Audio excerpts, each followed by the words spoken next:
وجود بھی عرض نہ کر سکا۔ خیر نماز عشاء کا وقت ہوا، اذان پکاری گئی، حضور مصلی پہ آئے، نماز پڑھی، سلام پھرا تو میرے دل میں پھر خیال آیا کہ ماں سے ایک نماز کی چھٹی لی تھی، نمازیں بھی 2 ہو گئیں۔ ماں نے جاتے پوچھنا ہے حضور سے میرے لیے اور اپنے لیے مغفرت کی بخشش کی دعا کروائی تھی تو کیا جواب دوں گا؟ اور حضور اٹھے اور کاشانہ اقدس کی طرف چل دیے۔ اب میرے دل میں یہ خیال رہ کے آ رہا تھا کہ ماں کو کیا جواب دوں گا؟ میں تو حضور سے بخشش و مغفرت کی دعا کروا ہی نہیں سکا۔ جب حضور چل پڑے تو غیر ارادی طور پہ میں بھی حضور کے پیچھے چل پڑا۔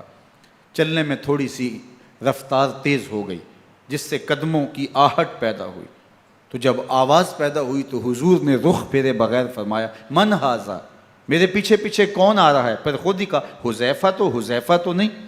تو میرا دل دھڑک رہا تھا، قل تو نعم، میں نے کہا جی حضور میں حذیفہ ہوں۔ فرمایا ما حاجتک غفر اللہ لک ولامک، کیا کام ہے؟ اللہ تجھے بھی بخش دے، تیری ماں کو بھی بخش دے۔ اب جو کام تھا وہ جنبش لب سے پہلے ہی ہو گیا، یہاں تو لفظوں کا سہارا بھی نہیں لینا پڑتا، وہ بند لبوں کی بولیاں بھی سنتے ہیں۔ اقبال بولا ہے فروغت صبح آثار و دہور، چشم تو بی نندائے ما فی الصدور، تیری نظر تو سینوں کے چھپے راز بھی دیکھتی ہے۔ تو کہا ما حاجتوں کا غفر اللہ لک ولامک، اللہ تجھے بخش دے، تیری ماں کی بھی مغفرت کر دے، کیا کام ہے؟ اب جو کام تھا وہ تو ہو گیا۔ تو میرے حضور نے ارشاد فرمایا حذیفہ سنو، ابھی ایک فرشتہ آیا ہے جو اس سے قبل دھرتی پر پہلے کبھی نہیں آیا، آج پہلی مرتبہ اللہ سے اجازت لے کے 2 کام کرنے آیا ہے۔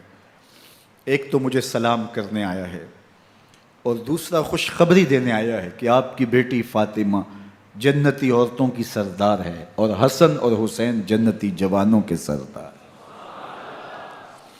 ایک طرف یزید ناپاک میسون کا پلیت بیٹا اور ایک طرف محمد عربی کا نواسا، فاطمہ کے دودھ کا اثر، علی المرتضیٰ کے خون کی تاثیر، رسول اللہ صلی اللہ علیہ وسلم کے کندھوں پہ بیٹھنے والا۔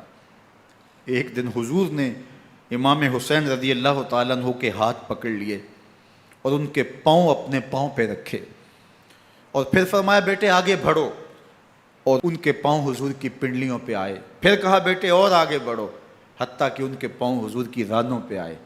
پھر فرمایا بیٹا اور آگے بڑھو، تو ان کے پاؤں حضور کے مبارک بطن اقدس پہ آئے۔ پھر بازوؤں کو کھینچ کے اپنے قریب کیا اور حسین ابن علی کے منہ میں اپنی زبان رکھ دی، اور وہ اس طرح چوس رہے تھے جس طرح کھجور چوسی جاتی ہے۔ تو اللہ کے محبوب علیہ السلام نے حسین ابن علی کو اپنی زبان کا لعاب دہن دے کر کے، وہ شیر رحمت دے کر کے، وہ کوثر و تسلیم سے پاکیزہ تر آب رحمت عطا کر کے ان کی ہمیشہ کے لیے پیاس بجھا دی، تاکہ کل کربلا کے تپتے ہوئے ریگزار میں حسین ابن علی کو پیاس کی شدت تنگ نہ کرے اور پائے استقلال میں لغزش نہ آنے پائے۔ ان نازوں سے پالے ہوئے حسین کو، ان محبتوں سے پالے ہوئے حسین ابن علی کو امتحان بھی اتنے بڑے درپیش تھے۔ یاری تیری سونا پر ازمیشاں تیریاں اگ، سونا پرکھیا جامدہ ہے نال اگاں دے لگ۔ جتنا بڑا شخص ہوتا ہے اتنی آزمائشیں بھی بڑی ہوتی ہیں۔ پیغمبر رحمت کی آغوش میں کھیلنے والا، حجرہ فاطمہ کا جانشین، مصلی رسول کا وارث، منبر رسول صلی اللہ علیہ وآلہ وسلم پر حضور کے مبارک پہلو اور گود میں بیٹھنے والا حسین، حضور کی زبان چوسنے والا حسین، حضور کے کندھوں پہ سواری کرنے والا حسین، آقا کریم علیہ الصلوۃ والسلام کے مبارک سجدے کی حالت کے اندر حضور کی پشت پہ کھیلنے والا حسین، جس حسین کا دروازہ مسجد نبوی کے اندر کھلتا تھا اور یزید کی کرتوتوں کے چشم دید گواہ تھے۔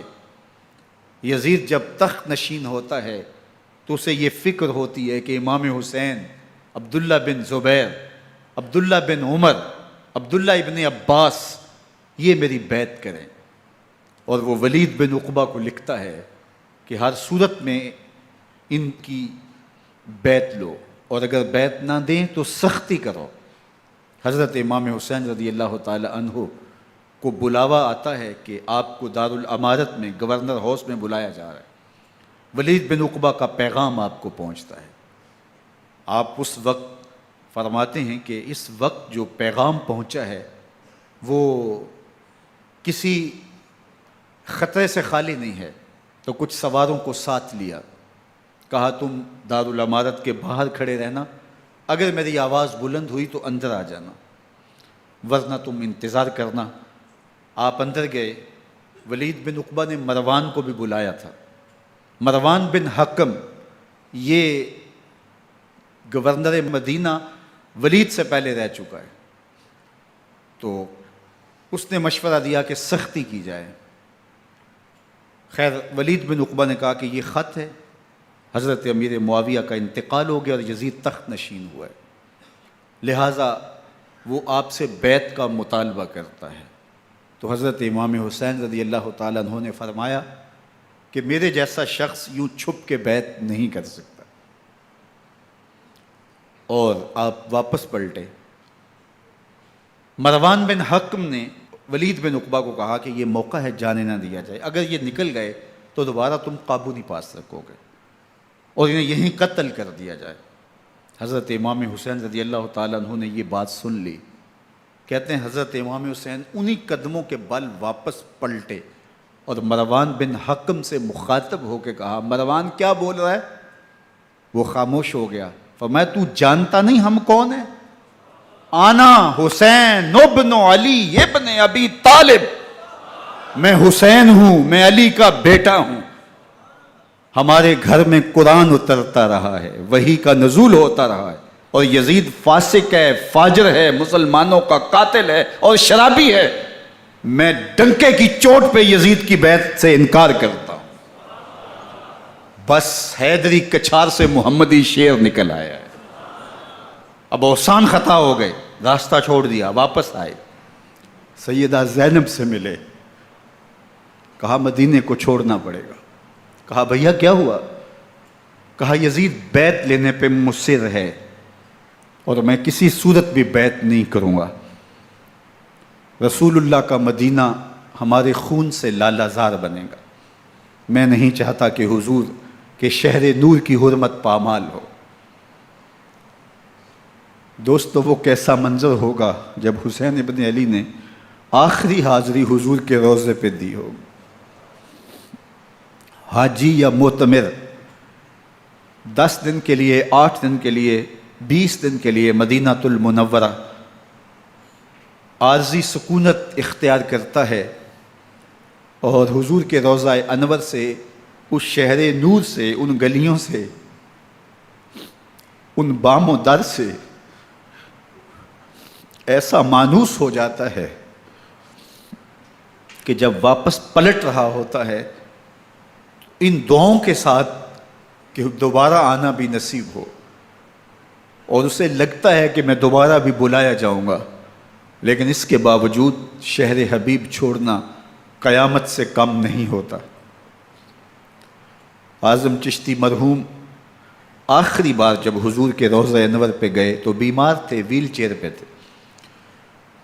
باب بقی سے باہر نکلے تو خادم سے کہا کہ میری ویل چیئر پیچھے سے کھینچو تاکہ میرا رخ روضہ انور کی طرف رہے. اور وہ پیچھے سے کھینچتا چلا جا رہا ہے، اور جب باب مکہ سے پیچھے جنت البقیع کے قریب سے گنبد خضرا نگاہوں سے اوجل ہونے لگا تو اعظم چشتی مرحوم نے کہا، جان بدن سے نکلتی ہے اعظم، جان بدن سے نکلتی ہے اعظم، کوئی آسان ہے مدینے سے جدا ہونا، کوئی آسان ہے مدینے سے جدا ہونا. یہ اس شخص کی کہانی ہے جو 10 دن، 5 دن، مہینہ، 2 ماہ وہاں رہتا ہے اور پھر اس شہر کو چھوڑ کے آنا اس کے لیے آسان نہیں ہوتا. اور مجھے بتاؤ کہ حسین جو پیدا مدینے میں ہوا، جس کے گھر کا دروازہ مسجد نبوی کے اندر کھلتا تھا،